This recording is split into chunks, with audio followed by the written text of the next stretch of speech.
The Lord be with you. And with your spirit. A reading from the Holy Gospel according to Matthew. Glory to you, O Lord. Jesus was going through a field of grain on the Sabbath.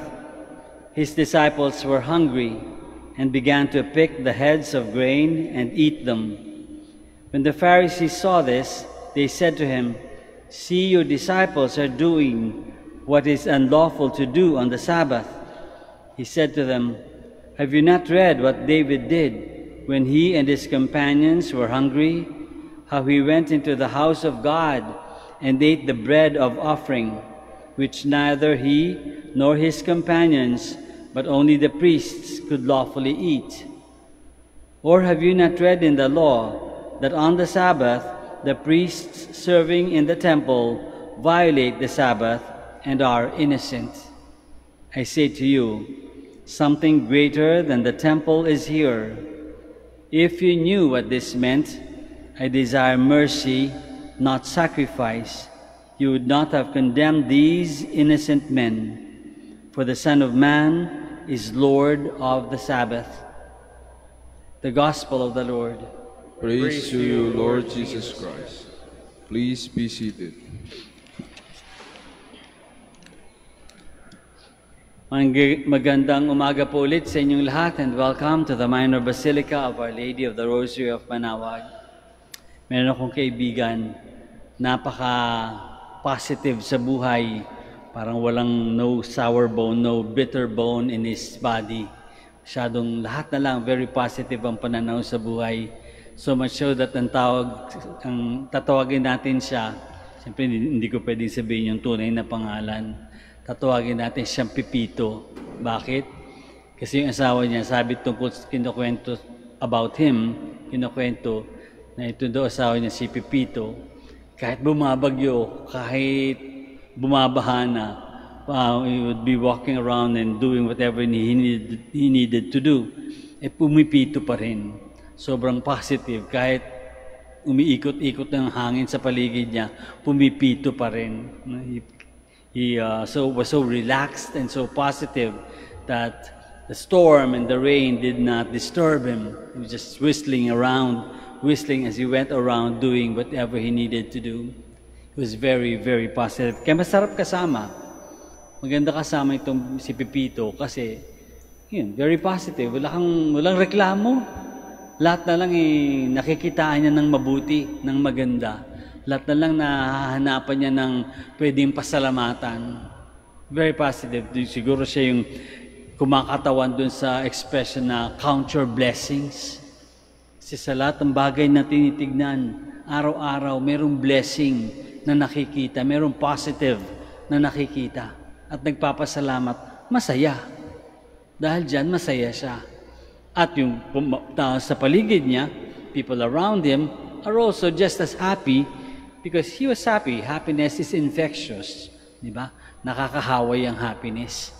Kahit nanonood ka ng mga isang grupo ng taong tawanan, di ba? Little do you know, do you realize that you're already smiling? Kahit di mo naintindihan kung anong ginagawa. Dahil nakikita mong nagtatawanan sila, mapapangiti ka rin. Halos gusto mong sumama sa kanila. Happiness is infectious. Makes other people happy as well. Ganun talagang parang dalawang klase ng tao sa mundo, no? Meron mga taong masayahin, they look for blessings, they are positive, they are very grateful, no? Meron silang gratitude palagi, masaya. On the other hand, meron namang mga tao na pinanganak sa sama ng loob. Yung people who are always looking for faults, looking for something that is wrong, looking for something that is not proper, May mga taong fault finders, mga taong pinanganak sa sama ng loob. Lahat na lang mali, lahat na lang merong hindi maganda, lahat na lang may pangit. Fault finders. Itong mga Pharisees na nabasa natin tungkol sa gospel, fault finders. Kaya malungkot Malungkot. Dahil walang hinanap, kundi walang nakita, kundi yung mali, yung pangit, yung masama. Fault finders, malungkot.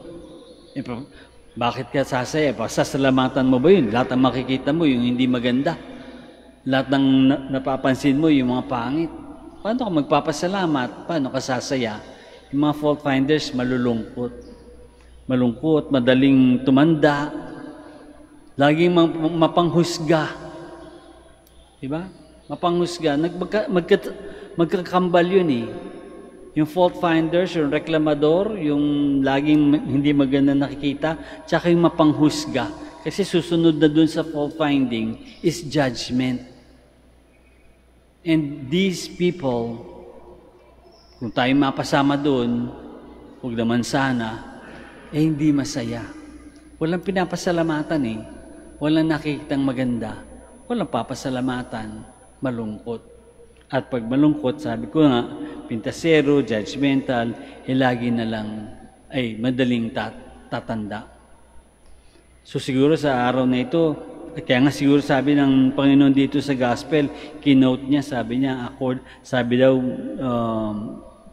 nung sinabi ng mga Pharisees, at sinabi niya sa mga Pharisees, I desire mercy.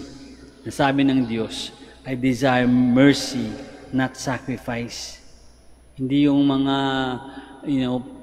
gawain na nagpapa-itsura sa atin ng banal o nagpapa-itsura sa atin, para tayong mabubuti, magaganda, pero pretension lang, hindi yun ang gusto ng Diyos. Gusto ng Diyos yung tunay na merong compassion.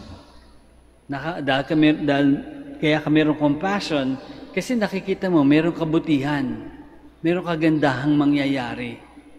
You're looking forward to, because of your compassion, that this person is going to change. This person is going to be a better person.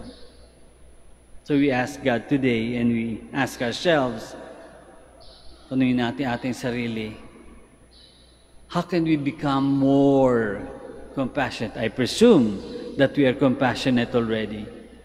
But how can we be even more compassionate? How can we look at others with more compassion? And I think that to be able to do that, we need to look at things, look at life with the eyes of God. Ang Diyos, di ba? May compassion. Lahat ng nakikita ng Diyos, yung kabutihan, yung maganda, yung magpapabuti sa atin, yung mapapagaan ang buhay natin, yung buhay, pagmamahal, kapatawaran, yan yung mga nakikita ng Diyos. And we can only have compassion, we can only stay away from judgment and move away from prejudice and fault-finding if we have compassion. We can only have that if we are able to see with the eyes of God.